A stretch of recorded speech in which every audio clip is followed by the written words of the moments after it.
আল্লাহর নবী সুলাইমান আলাইহিস সালাম আল্লাহ তাআলা ডাইকা বলেন, ওগো নবী সুলাইমান,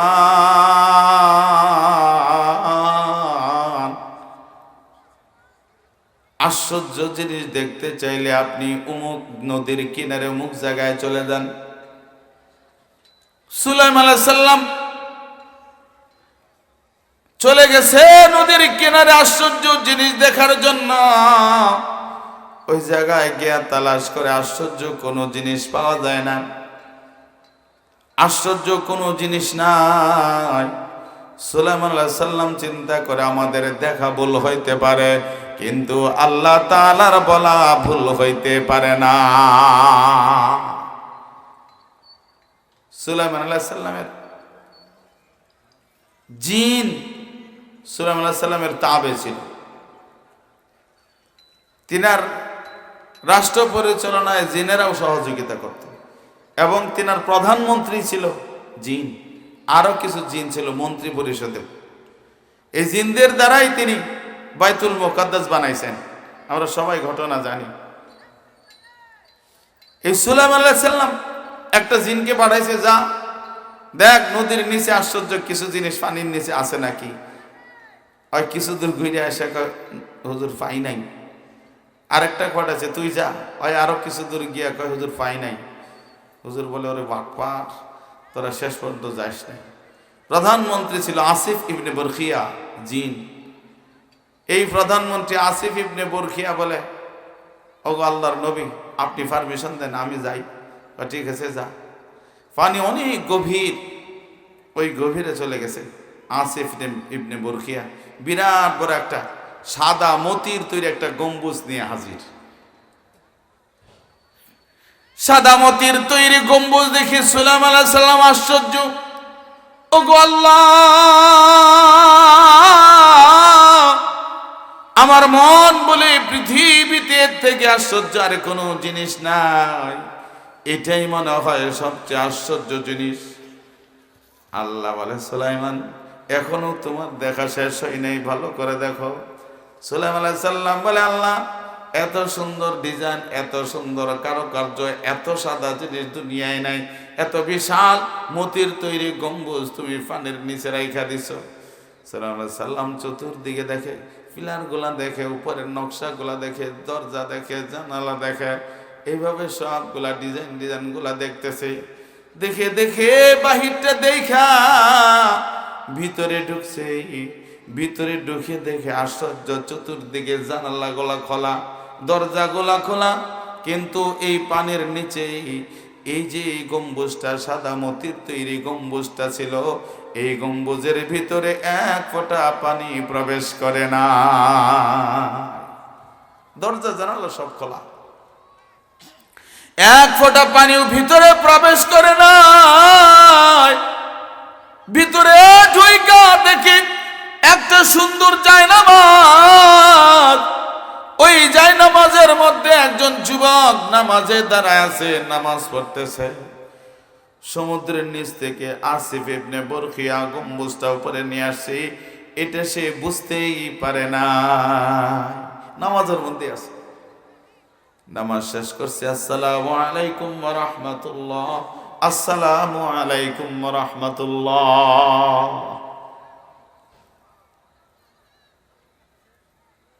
এবার সুলাইমান আলাইহিস সালাম সালাম দিয়া বলে, যুবক, বলো তুমি কে, কি তোমার নাম, কোথায় বাড়ি, কোথায় ঘর, তোমার পরিচয় কি, তুমি এখানে কিভাবে ঢুকলা, এখানে কেমনে গেলা, এখানে তুমি একা কেমনে থাকো, ভয় লাগে না, তুমি খাও কি? ডাক দিয়া বলে, কে গো আপনি? আমি তো আপনাকে চিনলাম না, এতগুলা প্রশ্ন একসাথে করছেন, কোনটার উত্তর দিব? বলে, আমি হলাম বর্তমান জামানার বাদশাহ এবং বর্তমান জামানার নবী সুলাইমান। আমি বাদশাহ এবং নবী। এইবার যুবক সালাম দিয়া বলে, ওগো আল্লাহর নবী, আল্লাহ পাক রব্বুল আলামিন আমার মা বাবার দুয়ার ফসল এইখানে নিয়ে আসেন। আমার বাবা ছিল অন্ধ, আমার বাবা চোখে দেখতো না, আমি আমার বাবার খেদমত করতাম। আমার বাবা মৃত্যু শয্যায় শায়িত, আল্লাহর কাছে দোয়া করে, আল্লাহ আয় রব্বুল আলামিন, আমার সন্তান এমন ভাবে আমার খেদমত করে, আমার হক আদায় করে, আমাকে কোনোদিন কষ্ট দেয় নাই, আমার দিকে সবসময় খেয়াল রাখছে, আমার খেদমত করছে। ওগো আল্লাহ, আমি আমার সন্তানের পর খুশি, আল্লাহ তুমিও আমার সন্তানের পর খুশি হয়ে যাও। ওগো আল্লাহ, আমার সন্তানের জন্য তোমার কাছে আমি আবদার করি, আমার সন্তানকে তুমি এমন জায়গায় ইবাদত করার সুযোগ করে দিও, যেই জায়গায় শয়তান যেন যাইতে না পারে। ওগো আল্লাহ, আমার সন্তানকে তুমি সব সময় তোমার ইবাদতে রাখো। ওগো আল্লাহ, আমার সন্তানকে তুমি গাফেল করে দিও না, ইবাদত থেকে তুমি মাহরুম করিও না। আমার সন্তানকে তুমি আবেদ বানায় দিও, আমার সন্তান যেন সব সময় ইবাদত করতে পারে সেই সুযোগ করে দিও। আর শয়তান যেন তাকে ধোঁকা দিতে না পারে। এই দোয়া করে আমার আব্বা মারা গেছে। আমার মা ছিল প্যারালাইসিস রোগী, শয্যাশায়ী বিছানায় শুয়ে থাকতো, চলাফেরা করতে পারতো না। আমি নিজ হাতে আমার মায়ের পেশাব পায়খানা পরিষ্কার করতাম, আমি নিজে মায়ের খেদমত করতাম। আমার মা মৃত্যু শয্যায় শায়িত, আল্লাহর কাছে দোয়া করে, আল্লাহ আমার সন্তান এমন ভাবে আমার খেদমত করে, আমার সন্তানের খেদমতে আমি বড় খুশি। ওগো আল্লাহ, তোমার কাছে দরখাস্ত, আমার সন্তানকে তুমি লম্বা হায়াত দান কইরো। মারা দেখবেন সন্তানের জন্য যেই কয়টা দোয়া করে, এর মধ্যে সবচেয়ে বেশি দোয়া করে আমার সন্তানকে লম্বা হায়াত দিও। দোয়া করে আমার তোমার মাথায় বা আমার মাথায় যতগুলা চুল আছে এতদিন বাঁচায় রাখো, এইভাবে দোয়া করে, অর্থাৎ লম্বা হায়াত চায়। মা দোয়া করে, আল্লাহ আমার সন্তানকে লম্বা হায়াত দিও। আর মা কিন্তু সন্তানের খাবারের দিকে সব সময় লক্ষ্য রাখে। দেখবেন একটা সন্তান বাড়ির বাহিরে থাকে, বিদেশে থাকে, ঢাকায় থাকে, চট্টগ্রাম থাকে, বহুদিন পর 2 মাস 3 মাস 2 বছর 1 বছর পরে যখন বাড়িতে আসে, সন্তানরা দৌড়ায় যায়, আব্বা আমার জন্য কি আনছো, আমার জন্য কি আনছো, আমার জন্য ঘড়ি আনতে বলছিলাম আনছনি, আমার জন্য খাবার আনতে বলছিলাম আনছনি। বিবি তাকা থাকে সুটকেসের দিকে, আমার জন্য শাড়ি আনছে নাকি, থ্রি-পিস আনছে নাকি, লিপস্টিক একটা দামি চাইছিলাম আনছে নাকি, এরকম করে সাজাগোজা করার পার্লারের জিনিস কি জানি বলে মেকআপ বক্স দামি একটা আনতে বলছিলাম আনছিনি, ওই দিকে লক্ষ্য। আর মায়ের লক্ষ্য হলো সন্তানের বুকের দিকে। মা ডাক দিয়া বলে, বেটারে আয় আয়, রান্না করছি তাড়াতাড়ি খায় না, মুখটা শুকায় গেছে, না জানি কখন খাইছিস, পেটে খিদে লাগছে, না গো মা রাস্তায় খাইছি, কখন খাইছিস, আয় তাড়াতাড়ি আয়, তোর জন্য ভাত রেডি করি। মায়ের লক্ষ্য হলো সন্তানের পেটের দিকে আর মুখের দিকে, আর বাড়ির সবার লক্ষ্য হলো পকেট আর ব্যাগের দিকে। মা ডাক দিয়া বলে, আল্লাহ আমার সন্তান এমন ভাবে আমার খেদমত করে, আমার সন্তানকে লম্বা হায়াত দিও, আর আমার সন্তানের রিজিকের ব্যবস্থা তুমি কুদরতি ভাবে করে দিও। আমার সন্তান যেন কোনোদিন খাবারের অভাব না হয়, আমার সন্তান যেন কারো দ্বারস্থ না হয়।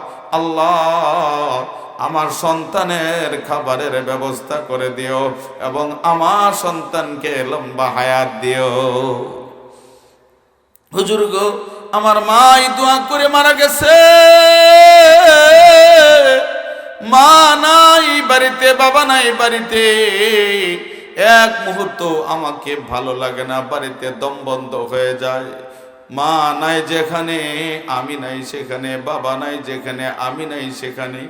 যেই বাড়িতে মা নাই, যেই বাড়িতে বাবা নাই, যেই বাড়ির প্রতিটা কোণে কোণে মা আর বাবার স্মৃতিগুলা বিজড়িত। এই স্মৃতি মা বাবার স্মৃতি বিজড়িত বাড়িতে আমি আর থাকতে পারি না।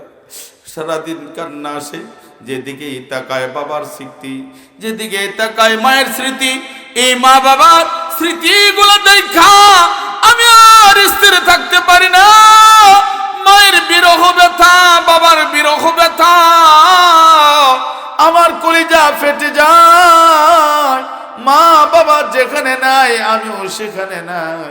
বাড়ি ছেড়ে আমি রওনা হয়ে গেলাম অজানায়। কোন জায়গায় যাইব কোনো দিশা নাই, কোনো উদ্দেশ্য নাই যে আমি কোথায় যাব। আল্লাহ দুই চোখ যেদিকে যায়, দুই পা যেদিকে যায়, রওনা হয়ে গেলাম। যে জায়গায় মা নাই বাবা নাই ওইখানে আমি থাকতে পারবো না। আজকে আমাদের যুবকেরা স্লোগান দেয় উল্টা, বুড়া বুড়ি যেখানে আমরা নাই সেখানে।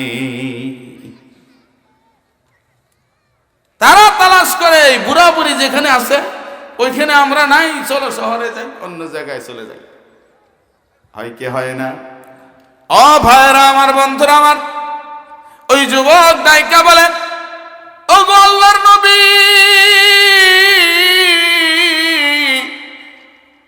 আমি মায়ের জন্য বাবার জন্য চোখের পানি ফেলা কাঁদতেছিলাম। মা হারা বেদনা, বাবা হারা বেদনা নিয়ে এই সমুদ্রের কিনারে দিয়ে হাঁটতেছিলাম। আর মায়ের জন্য কাঁদতেছিলাম, বাবার জন্য কাঁদতেছিলাম। হঠাৎ করে দেখি এই সুন্দর গম্বুজটা, চতুর্দিকে দেখা আমি বড় বিমোহিত হয়ে গেলাম, বড় আশ্চর্য হয়ে গেলাম, খুশিও হয়ে গেলাম। আমি গম্বুজের ভিতরে প্রবেশ করলাম। গম্বুজের ভিতরে প্রবেশ করে দেখি নবী গো, এই গম্বুজের ভিতরে গরমও নাই, ঠান্ডাও নাই, এয়ার কন্ডিশন, এত সুন্দর জায়গা। আমি মনস্থ করলাম এই গম্বুজের ভিতরেই আমি থাইকা যাব, আমি আর কোথাও যাব না। এখানে তো মা বাবার স্মৃতি বিজড়িত কিছু নাই, এই জন্য গম্বুজের ভিতরে ঢুকে গেলাম। একটা ফেরেশতা আইসা এই সাদামতির তৈরি গম্বুজটাকে সমুদ্রের নিচে ডুবাইয়া দিছি। নবী গো, জানালা গোলা খোলা ছিল, দরজা খোলা ছিল, এক ফোঁটা পানিও ভিতরে প্রবেশ করে নাই। নদীর নিচে, বহু নিচে, এত নিচে আমাকে ফেরেশতা রাইখা আসছে। নবী গো, আল্লাহ তাআলা মায়ের দোয়া, বাবার দোয়া কবুল করেছে। আমার মা দোয়া করেছিল, আল্লাহ আমার সন্তানকে লম্বা হায়াত দাও। আর আমার বাবা দোয়া করছিল, আল্লাহ আমার সন্তানকে মৌত পর্যন্ত ইবাদতের মধ্যে রাখো, আর এমন জায়গায় ইবাদত করার সুযোগ দিও যেখানে শয়তান যেন যাইতে না পারে। আমার বাবার দোয়া কবুল কইরা আল্লাহ তাআলা আমাকে এই জায়গায় পৌঁছায় দিয়েছে, শয়তান ওখানে যাইতে পারে না, আমাকে ধোঁকাও দিতে পারে না। আমার বাবার দোয়া আল্লাহ কবুল করে নিয়েছে। ওই জায়গায় আমি অনবরত ইবাদতের মধ্যেই মগ্ন থাকি, শুধুমাত্র কেবলমাত্র আল্লাহর ইবাদত করি। নবী গো, আমার মা দুইটা দোয়া করেছিল, আল্লাহ ওগো আল্লাহ আমার সন্তানকে লম্বা হায়াত দিও। ওগো নবী, আজ প্রায় 2000 বছর থেকে আমি এটার ভিতরে আছি। এই 2000 বছর পার হয়ে গেছে, এখনো আমার মৌত হয় নাই। আমার মায়ের দোয়া আল্লাহ কবুল করে আমাকে লম্বা হায়াত আল্লাহ তাআলা দিয়েছে। আমার মা 2 নম্বর দোয়া করেছিল, আল্লাহ আমার সন্তানের জন্য তুমি কুদরতি ভাবে রিজিকের ব্যবস্থা করে দিও। আমার মায়ের দোয়া কবুল করে আল্লাহ তাআলা আমাকে ওই জায়গায় রিজিকের ব্যবস্থা করে দিয়েছে। প্রতিদিন 3 বার একটা সবুজ রঙের পাখি, মুখের মধ্যে একটা ছাগলের মাথা, যেই পরিমাণ, এতটুক পরিমাণ একটা খাবারের টুকরা, এই হাজার হাজার শত শত ফিট নিচে, হাজার হাজার ফিট নিচে পানি ভেদ করে ওই পাখিটা এই গম্বুজের ভিতরে আমার জন্য খাবার নিয়ে আসে। নবী গো, এই পৃথিবীর যত রকম খাবার আছে সব খাবারের স্বাদ ওই খাবারটাতে পাওয়া যায়। প্রথম এক কামড়ে একরকম স্বাদ, দ্বিতীয় কামরে আরেকটা স্বাদ, তৃতীয় কামরে আরেকটা স্বাদ, চতুর্থ কামরে আরেকটা স্বাদ, পঞ্চম কামরে আরেকটা স্বাদ।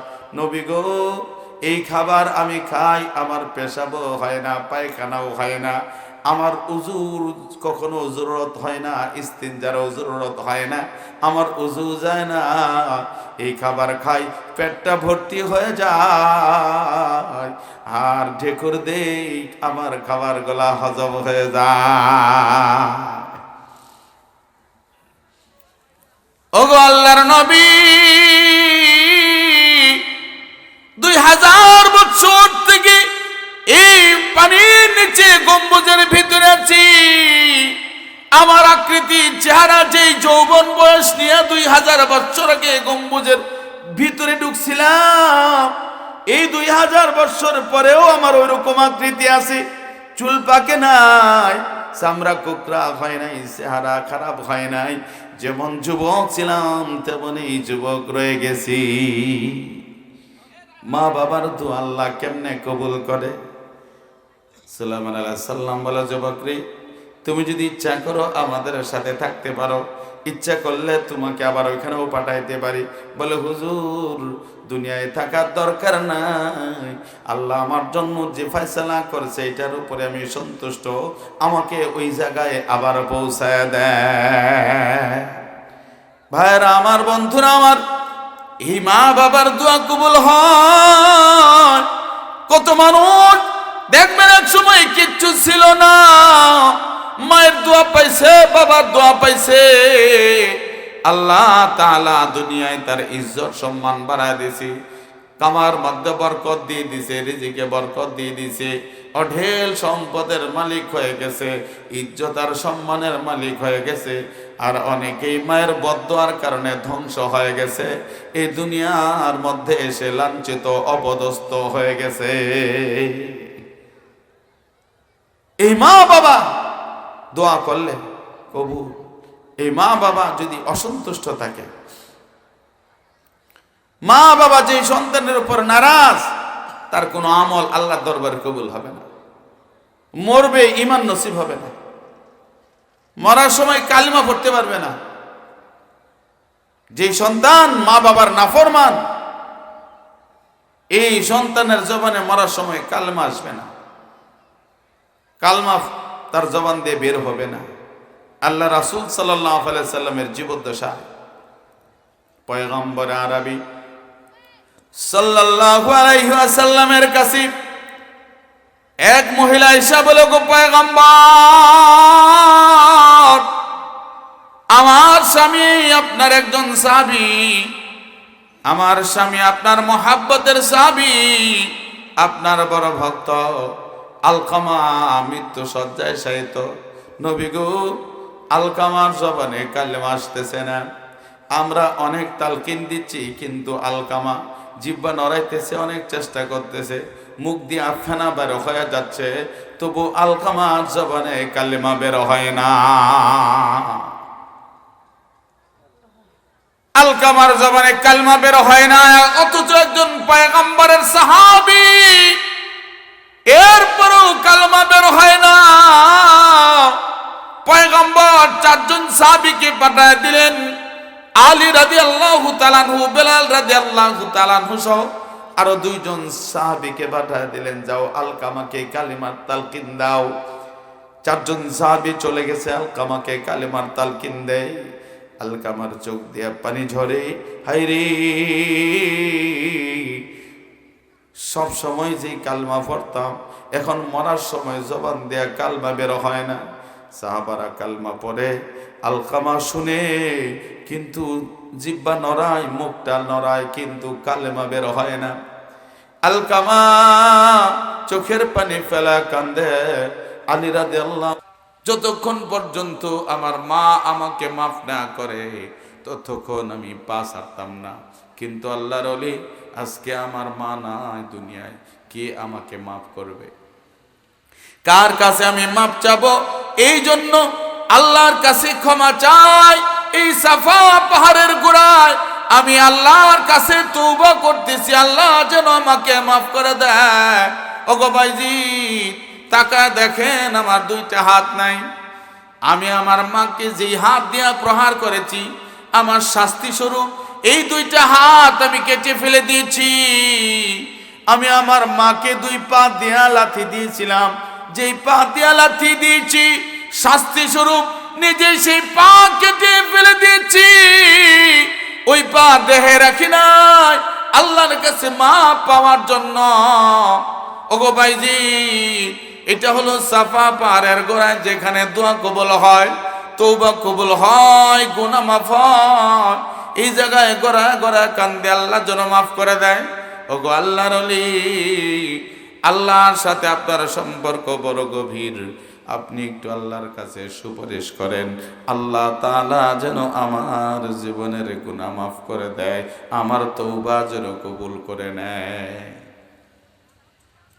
বাইজিদ বুস্তামি রহমাতুল্লাহি আলাইহি দৌড়ায়। বাইজিদ বুস্তামি আবার কাবার হাতিমে গিয়া সিজদায় পড়ে কান্দে, আল্লাহ তোমার বান্দা অন্যায় করেছে, অপরাধ করেছে, ভুল করেছে, মায়ের সাথে খারাপ ব্যবহার করেছে, মায়ের উপরে জুলুম করেছে, কিন্তু আল্লাহ আজকে অনুতপ্ত হয়েছে, লজ্জিত হয়েছে। আল্লাহ যে হাত দিয়ে আমাকে প্রহার করেছিল, হাত দেহে রাখে নাই, কেটে ফেলে দিয়েছে। যেই পা দিয়া বাইজিদ বুস্তামি রহমাতুল্লাহি আলাইহি সিজদায় পড়ে কান্দে, আল্লাহ হারুন অন্যায় করেছে, অপরাধ করেছে, লজ্জিত অনুতপ্ত হয়েছে। আল্লাহ যেই হাত দিয়া মাকে প্রহার করেছিল, হাত দেহে রাখে নাই, যেই পা দিয়া মাকে লাথি দিয়েছিল, ওই পা দেহে রাখে নাই, কেটে ফেলে দিয়েছে। ওগো আল্লাহ, দয়া করে তুমি হারুনকে মাফ করে দাও। আয় আল্লাহ, তুমি হারুনকে মাফ করে দাও, হারুনের তওবা কবুল করে নাও। আল্লাহ পাক রব্বুল আলামিন কাশফের হালত ইলহামের মাধ্যমে জানা দেয়, বাইজি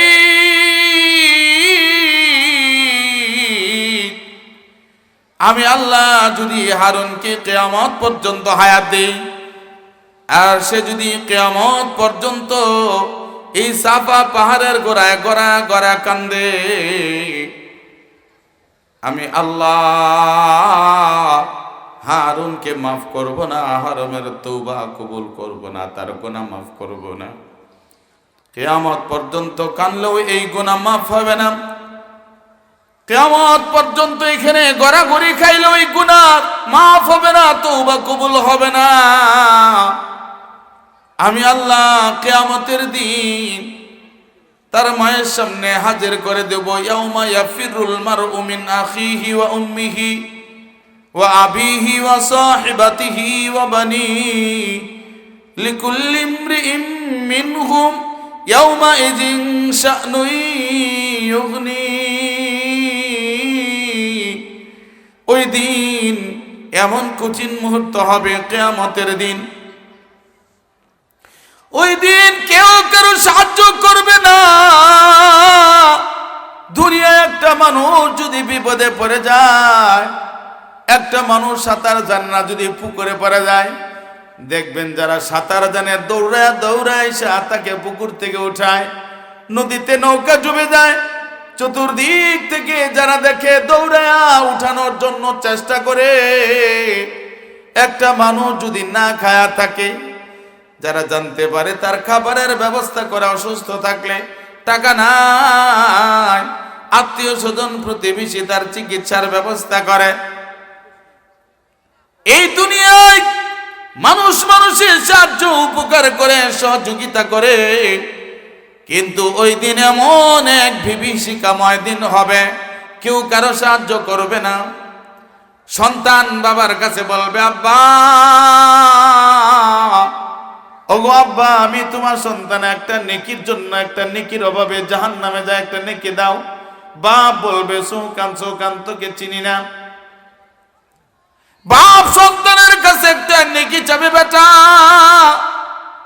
তোর জন্য মাথার ঘাম পায়ে ফেলায় সারা জীবন কামাই করছি, তোর পেছনে লক্ষ লক্ষ টাকা খরচ করছি, দুনিয়া থেকে আসার সময় কোটি কোটি টাকার সম্পদ সব তোর জন্য রাখে আসি। বেটারে, একটা নেকির অভাবে জাহান্নামে যাওয়া লাগে, একটা নেকি দে। সন্তান বলবে সুখান সুখান তোমাকে চিনি না। মা সন্তানকে চিনবে না, সন্তান মাকে চিনবে না, ভাই বোনকে চিনবে না, বোন ভাইকে চিনবে না, বন্ধু বন্ধুকে চিনবে না, কেউ কারো উপকারে আসবে না, একজন আরেকজন থেকে পালন করবে, কেউ কারো সাহায্যকারী হবে না। আল্লাহ তাআলা বলেন ওই দিন আমি আল্লাহ হারুনকে তার মায়ের সামনে দাঁড় করায় দেব। যেই দিন কোনো মা কোনো সন্তানকে স্বীকার করবে না, যেই দিন কোনো মা কোনো সন্তানকে সাহায্য করবে না, কোনো সন্তান মাকে সাহায্য করবে না, ওই দিন আমি আল্লাহ হারুনকে তার মায়ের সামনে দাঁড় করায় দেব। ওই দিন যদি তার মা তাকে মাফ করে, আমি আল্লাহ তাকে মাফ করব। তার মা যদি মাফ না করে, তাহলে আমি আল্লাহ তাকে মাফ করব না, জাহান্নাম করব তার ঠিকানা। ও যুবকেরা, একটু চিন্তা করে দেখো রে যুবক, তোমরা যারা বুঝো না, মাকে কষ্ট দাও, বাবাকে কষ্ট দাও, মায়ের সাথে খারাপ আচরণ করো, বাবার সাথে খারাপ আচরণ করো, একটু চিন্তা করে দেখো তোমার পরিণতি কি হবে, তোমার অবস্থা কি হবে।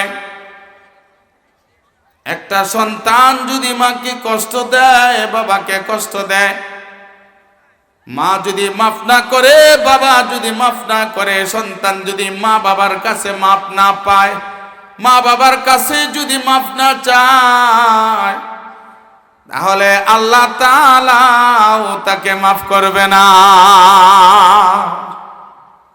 আল্লাহ মাফ করবে না, এটা হুকুকুল ইবাদ, বান্দার হক। এই জন্য সাবধান, যাদের মা আছে বাবা আছে, আল্লাহ তাআলা আদেশ করেন ওয়াবিল ওয়ালিদাইনি ইহসানা ইম্মা ইয়াবলুগান্না ইনদাকাল কিবারা আহাদুহুমা আও কিলাহুমা ফালা তাকুল লাহুমা উফফিন ওয়ালা তানহারহুমা। সাবধান সাবধান ও দুনিয়ার মানুষেরা, আমি আল্লাহ তোমাদেরকে আমার চূড়ান্ত আদেশ জানায় দিচ্ছি। এটা আমার চূড়ান্ত আদেশ, চূড়ান্ত ফয়সালা, চূড়ান্ত ডিসিশন। তোমার মা বাবা যদি তোমার খেদমতের মুহতাজ হয়ে যায়, বৃদ্ধ বিদ্যা হয়ে যায়, এই মা বাবাকে রাইখা কোথাও যাইবা না। এই মা বাবার হক আদায় করবা, এই মা বাবার যত জরুরত আছে পুরা করবা, এই মা বাবার এমন ভাবে খেদমত করবা, খেদমত করতে করতে তোমার যত কষ্ট হোক তুমি বিরক্ত হইবা না। খেদমত করতে করতে তোমার টাকা পয়সা ধন দৌলত সব কিছু যদি চলে যায়, এই মা বাবার পিছনে সব তুমি খরচ করে ফেলাও, এরপরেও তুমি বিরক্ত হবে না, সব শেষ হয়ে যাবে।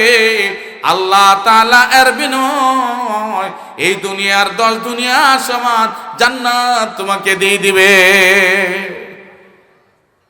জান্নাত দিয়ে দিবে। কারণ মা বাবার পিছনে যে সন্তান টাকা খরচ করে, এই টাকাটা তার শেষ হয় না। এটা খরচের খাত না, এটা হলো জমার খাত। কিসের খাত? কিসের খাত? এটা জমার খাত। এই সব টাকা পয়সা এটা পরকালের পাথেয় হিসেবে তার জমা থাকবে, পরকালের অ্যাকাউন্টে জমা থাকবে। মরতে দেরি হবে, পাইতে দেরি হবে না। এই মা বাবার জন্য আল্লাহ বলতেছে তোমার সব কিছু উজাড় করে দাও, সব বিলীন করে দাও। এই মা বাবার খেদমত যদি করতে পারো, তাহলে এই মা বাবার খেদমতের উসিলায় আল্লাহ তাআলা দুনিয়ার কত মানুষকে কোটি কোটি টাকার মালিক বানায় দিছে। আল্লাহ বলেন আমার বান্দারা, আমার বান্দেরা, এই মা বাবার সাথে তুমি এমন ভাবে আচরণ করো, তোমার কথায়, তোমার ব্যবহারে, তোমার চলাফেরায়, তোমার ইশারা ইঙ্গিতেও তোমার মা বাবা যেন কষ্ট না পায়। সামান্যতম কষ্ট তোমার মা বাবাকে দিবা না। তার মনের দিকেও লক্ষ্য রাখবা, তার মন কি চায়। অনেক বিষয় আছে, বয়স হয়ে গেছে, লজ্জায় ছেলের কাছে বলে না। হয়তো দেখা গেল বাবার মনটা চাইতেছে যে কত মানুষ ইস্তিমায় যায়, আমিও যাই। বাবার মন চাইতেছে যে অমুক জায়গা বিরাট একটা মাহফিল হতেছে, সবাই যায়, আমিও যাইতাম, কিন্তু টাকা তো নেই। কত মানুষ চিল্লায় যায়, আমার তো কামাই নাই, চিল্লায় গেলে 10,000 টাকা লাগবে, বেটাকে বলবো দিবে না, নাই কি যে মনে করে বেটার বউ বাতাসে বেগম ফের আছে, এই জন্য লজ্জায় বলতেও পারে না। আল্লাহ বলেন এটা লক্ষ্য রাখার দায়িত্ব হলো তোমার মায়ের কখন কি জরুরত, বাবার কি জরুরত। সারা জীবন দান খয়রাত করছে, শেষ বয়সে দরজা ক্লোজ, ফকির আসলেও 10 টাকা দেওয়ার সামর্থ্য থাকে না। আত্মীয় স্বজন নাতি নাতনি আসছে, এই নাতি নাতনিকে নিয়ে একটু বাজারে যাবে, এই সাহসটা পায় না। কারণ যদি একটা খাবার দেখে বায়না ধরে, ওই টাকা তো নাই। যদি একটা খেলনা দেখে বায়না ধরে, টাকা তো নাই। এই জন্য ওই লজ্জায় নাতি নাতনিকে নিয়ে ঘুরতেও যায় না। এই জন্য সন্তানের দায়িত্ব হলো এই মা বাবারকে কিছু টাকা এক্সট্রা দেওয়া, যে আম্মা এটা রাখো তোমার কাছে, তোমার প্রয়োজনে খরচ করো। বাবার কাছে কিছু টাকা দেওয়া, বাবা এই যে 2,000 টাকা রাখো, তোমার যখন যা খাইতে মন চায় খাইও। কিছু বাবা আছে এই সন্তানটা টাকা দেয় না, এই জন্য সে সমাজ থেকে বিচ্যুত, কোথাও যায় না, লজ্জায়। কারণ মানুষ আমাকে 2 দিন চা খিলাইছে, এখন আমি যদি যাই আরেকদিন তো আমাকে খিলাইতে হবে না, কে বলেন? খাওয়াইতে হবে কি হবে না? কিন্তু টাকা তো নাই। আরেকজনের বেটা টাকা দেয়, ওই টাকা দিয়ে আমাকে চা খাওয়াইছে, কিন্তু আমার বেটা তো দেয় না। এই জন্য সন্তান যারা আছেন, মা বাবার হাতে সবসময় কিছু টাকা দিয়ে রাখবেন। আবার বলবেন যাব্বা টাকা শেষ হয়ে গেলে বইলো আবার টাকা দিব, সমস্যা নাই। সে যেন তার নাতি নাতনিদেরকে মাঝে মাঝে সহযোগী দান করতে পারে, গরিবকে দিতে পারে। মন চায় বন্ধুদেরকে একটু খাইতে পারে, মন চাইছে বন্ধুকে একটু নিয়ে যাই মামা বাইক না হোটেলে, চা খায় আসে, মিষ্টি খায় আসে। এই যে মনের একটা আনন্দ ফুর্তি, এটাও দেওয়ার দায়িত্ব হলো সন্তানের। শেষ বয়সে খুশি থাকে কিসে, এটা লক্ষ্য রাখতে হবে। আল্লাহর আদেশ, এটা আল্লাহ তাআলা আদেশ করতেছে। এরপর আল্লাহ পাক রব্বুল আলামিন বলেন ওয়ালা তানহারহুমা, সাবধান সাবধান, এই মা বাবার সাথে জীবনে যত কথা বলবা, সন্তানের রে কখনো মা বাবার সাথে ধমক দেয়া কথা বলবে না। এটা আমি আল্লাহর আদেশ, চূড়ান্ত আদেশ, এটাই চূড়ান্ত ফয়সালা, চূড়ান্ত ডিসিশন। কোন সন্তান তার মায়ের সাথে বাবার সাথে ধমক দেয়া কথা বলতে পারবে না। আল্লাহ বলেন ওয়ালা তানহারহুমা, সাবধান সাবধান, জীবনে কখনো মা বাবার সাথে ধমক দেয়া কথা বলবে না। এটা মারাত্মক পাপ। আল্লাহ জানাবে বান্দা, তোমার মা যত খারাপ ব্যবহার করুক, তোমার বাবা যত খারাপ ব্যবহার করুক না কেন, তুমি সবর করো, ধৈর্য ধারণ করো, মা বাবার সাথে ধমক দেয়া কথা বলবে না। ওয়ালা তানহারহুমা, সাবধান, ধমক দেয়া কথা বলবে না। কেমনে কথা বলবে? ওয়াকুল্লাহুমা কওলান কারীমা, এই মা বাবার সাথে তুমি যখনই কথা বলবা, এমন ভাবে কথা বলবা, সর্বোচ্চ নরম আওয়াজে বিনয়ের সাথে কথা বলবা, বিনয়ের সাথে সর্বোচ্চ সম্মান দেয়া, আজমতের সাথে সম্মান দেয়া, বিনয়ের সাথে মা বাবার সাথে কথা বলবা। দুনিয়ার সাধারণ চেয়ারম্যান, মেম্বার, এমপি, মন্ত্রীর সামনেই মানুষ কথা বলে, দেখবেন কত সুন্দর বিনয়ের সাথে। আল্লাহ বলেন দুনিয়ার যত মানুষের সঙ্গে তুমি বিনয়ের কথা বলো, এর মধ্যে সবচাইতে বিনয়ের সাথে কথা বলবা তুমি তোমার মা আর বাবার সাথে। কার সাথে? মা আর বাবার সাথে। অথচ আজকে আমাদের অনেক যুবকেরা দেখবেন বাহিরে গিয়ে এত মিষ্টি মিষ্টি কথা সবার সাথে, আঙ্কেল আঙ্কেল কেমন আছেন আঙ্কেল, বাপরে বাপ। আর বাড়িতে আসে মা বাবার সাথে খাটাসের মতো আচরণ করে, খাকাস বাকাস করে। আসে না নাই? আসে না নাই? আল্লাহ বলতেছেন বান্দা, তুমি তোমার মা বাবার সাথে সর্বোচ্চ ভালো ব্যবহার করবা, সবচেয়ে ভালো ব্যবহার করবা, সবচাইতে নরম আওয়াজে কথা বলবা, সবচেয়ে বিনয়ের সাথে কথা বলবা। এরপর আল্লাহ পাক রব্বুল আলামিন আদেশ করতেছেন ওয়াখফিদ লাহুমা জানাহায যুল্লি মিনার রাহমা। ও দুনিয়ার বান্দারা, আমার বান্দিরা, তোমরা যখন তোমাদের মা বাবার সামনে যাইবা, এই মা বাবার সামনে যায়া তোমরা কোনো ভাব দেখাইবা না। এমন ভাব দেখাইবা না যে তুমি অনেক বড় ব্যবসায়ী, অনেক টাকা আছে তোমার। কিছু মানুষ দেখবেন না, ওর হাঁটার মধ্যে ভাবটাই আলাদা, আর কি বুঝাইতেছে যে আমার অনেক টাকা আছে। আছে না নাই? আমরা কি মনে করেন বুঝি না? বুঝি। এই যে ভাব দেখায়, আর কারো যদি খালি একটা দলের, যেই দলের ভোটার সংখ্যা বেশি বা যেই দল যত নাক ফাটাইতে পারে, যত সটাইতে পারে, ওই দলের যদি একটা সদস্য হয়ে যায়, বাপ রে বাপ, মুই কি হনুরে মোর বাপ চৌকিদার, ওকে পাইকে, ওর ভাবই আলাদা। আছে না নাই? আছে না নাই?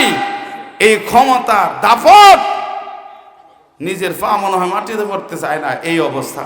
এই দাপট দেখাইতে থাক, কবরে যা ফেরেশতাও দাপট দেখাবে, এমন ফাড়া দিবে, একদম বুড়ি সহ বাইর করে দিবে। এই দাপট বেশি দিন টিকবে না, দাপট থাকবে না। পৃথিবীর কোন নবী দাপট দেখায় নাই।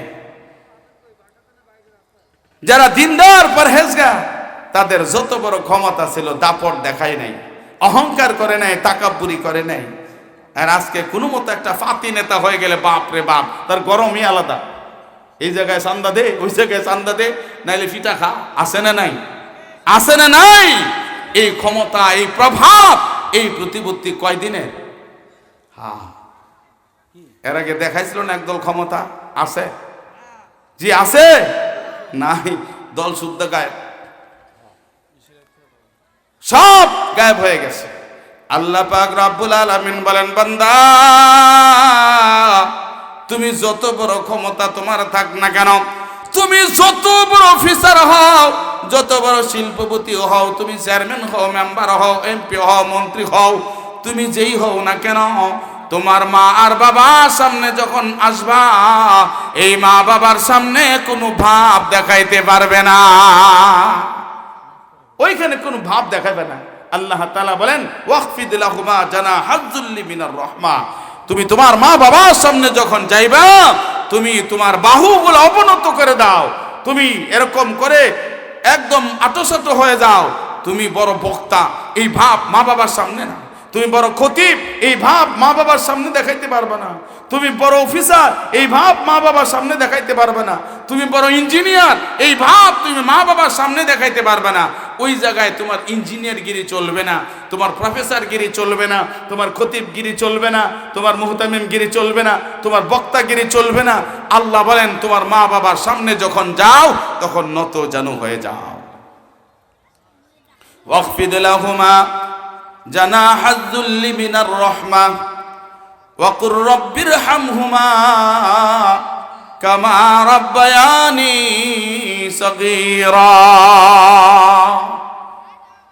আল্লাহ তাআলা জানা দেয়, ও আমার বান্দারা, আমার বান্দিরা, এই সব হক আদায় করার পরেও মনে কইরো না যে তুমি বাবার হক আদায় করে ফেলছো, মায়ের হক আদায় করে ফেলছো। আল্লাহ জানা দেয়, বান্দা, দুনিয়ার কোনো মানুষ মায়ের হক আদায় করতে পারে নাই, দুনিয়ার কোনো মানুষ বাবার হক আদায় করতে পারে না। কিয়ামত পর্যন্ত কেউ মায়ের হক, বাবার হক আদায় করতে পারবে না। বান্দা, এই মা বাবার জন্য আমার কাছে তোমরা সিলিন্ডার হও, আমার কাছে আত্মসমর্পণ করো, আমার কাছে আসামির মতো দুইটা হাত উঠাও, আমার কাছে দোয়া করে দাও, রব্বিরহামহুমা কামা রাব্বায়ানি সগীরা। ওগো মালিক, আমি আমার সাধ্য অনুযায়ী মায়ের হক আদায় করার চেষ্টা করেছি, বাবার হক আদায় করার চেষ্টা করেছি। আল্লাহ, জানি না আমার হকের মধ্যে, আমার আমলের মধ্যে, মা বাবার খেদমতের মধ্যে ত্রুটি বিচ্ছিন্ন হয়ে গেছে। আল্লাহ, তুমি মাফ করে দাও। আল্লাহ, মায়ের হক, বাবার হক কখনো আদায় করে শেষ করা যাবে না। আল্লাহ তোমার কুদরতি কদমে দরখাস্ত, রব্বির হামহুমা কামা রব্বায়ানি সগীরা। এই মা বাবা ছোট্ট সময় আমাদেরকে যেমন মহাব্বত করত, আমাদেরকে যেমন ভালোবাসতো, আমাদেরকে মহাব্বত আর ভালোবাসা দিয়া আমাদের যেই খেদমত করেছে, আমাদের যেইভাবে মহাব্বত আর ভালোবাসা দিয়া লালন পালন করেছে, আল্লাহ সামান্য একটা পিঁপড়া শরীরে বসতে দেয় নাই, সূর্যের তাপ লাগতে দেয় নাই, ঠান্ডা লাগতে দেয় নাই, গরম লাগতে দেয় নাই। দেখবেন একটা মা সন্তানকে বিছানার মধ্যে শোয়া দেয়, কিছুক্ষণ পর পর হাত দিয়ে দেখে পেশাব করছে কিনা। যদি পেশাব করে দেয়, এই পেশাবের মধ্যে শুয়ে থাকলে ঠান্ডা লাগবে, কিছুক্ষণ পর পর ঘুমের মধ্যেও আবার হাত দেয়, অভ্যাস হয়ে গেছে। যখনই দেখে ভিজা লাগে, সঙ্গেই তাড়াতাড়ি ওইটা ওই খেতাটা পাল্টা আরেকটা বিছায়া দেয়, আবার প্যান্টটা পাল্টায় আরেকটা প্যান্ট দেয়, লেংটিটা পাল্টায় আরেকটা দেয়। এইভাবে খেদমত করে আল্লাহর কাছে দরখাস্ত করে, আল্লাহ বলে জানা দাও ওগো আল্লাহ, ছোট্ট সময় মা বাবা আমাদের যেইভাবে খেয়াল রাখছে, যে মহাব্বত আর ভালোবাসা দিয়া আমাদেরকে লালন পালন করছে, আল্লাহ আমাদের মা বাবাকেও তুমি ওরকম মহাব্বত করো, আমার মা বাবাকে তুমি ওরকম ভালোবাসো, আমার মা বাবার যত জরুরত পুরা করো, আমার মা বাবাকে তোমার রহমতের কোলে তুইলা রাখো আল্লাহ।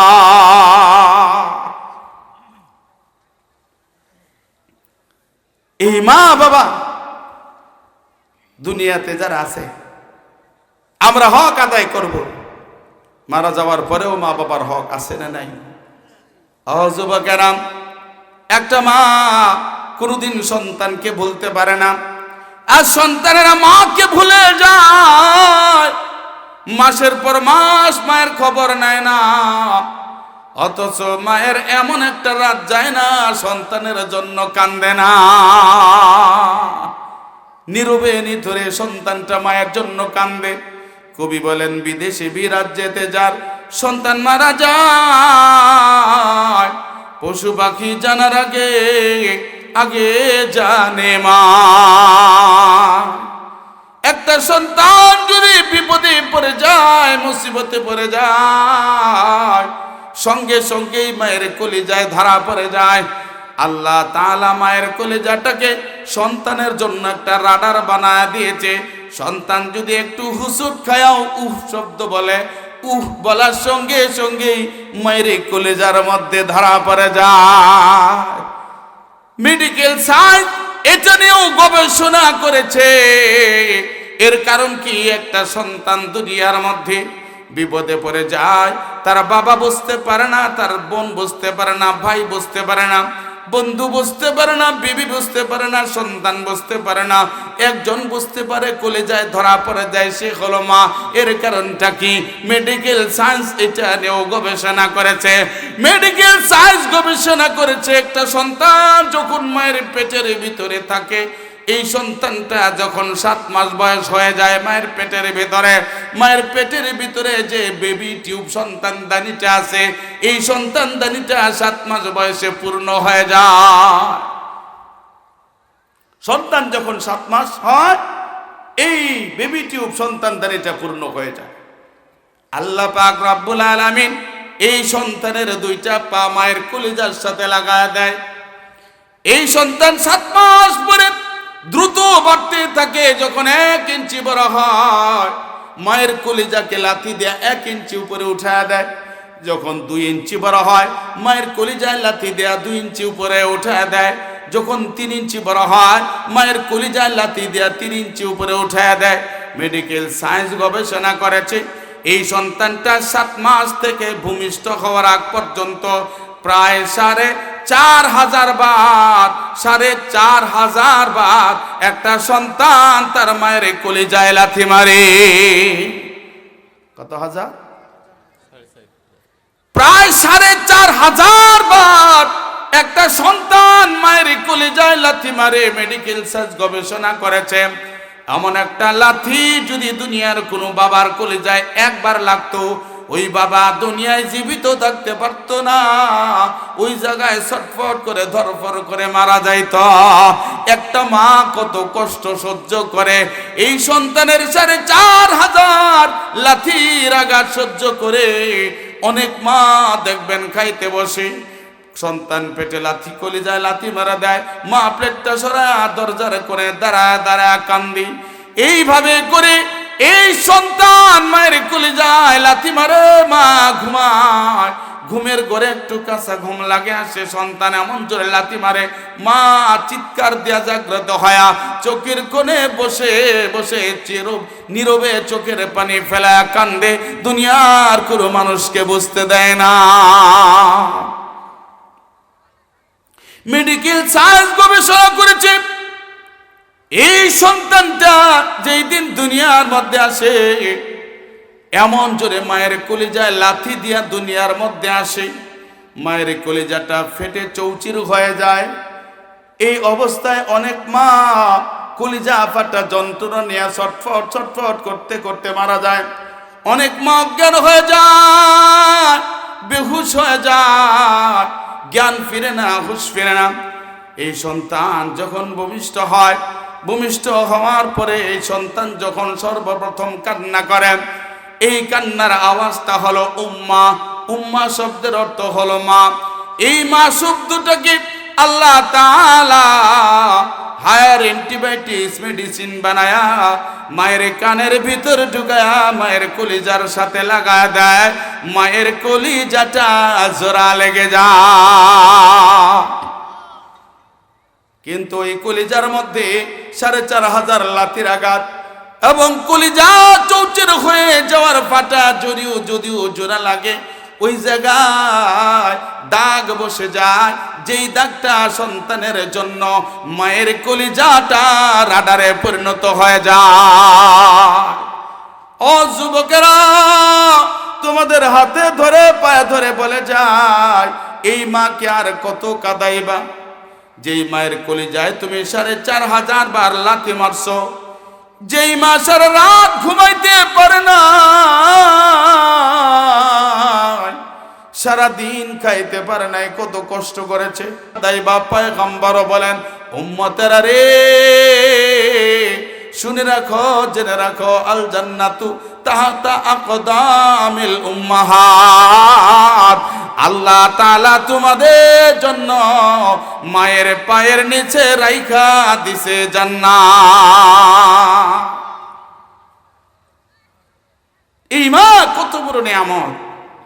ভাইরা আমার, বন্ধুরা আমার, অনেকের মা কবরে, অনেকের বাবা কবরে। যাদের মা বাবা জীবিত আছে, মা বাবার খেদমত করব। যারা মারা গেছে, মৃত মা বাবারও কিছু হক আছে। জীবিত মা বাবার যেমন হক আছে, মৃত মা বাবার হক আছে। যাদের মা কবরে, বাবা কবরে, এই মা বাবার জন্য সন্তানের দায়িত্ব হলো, সন্তানের কাজ হলো এই মা বাবার জন্য দোয়া করা, এই মা বাবার জন্য নিয়মিত দোয়া করা। অথচ আজকে অনেক সন্তান নামাজই পড়ে না, দোয়া করবে কখন? ওই নিজের জন্য দোয়া করে না, বাপ্পার জন্য কি দোয়া করে?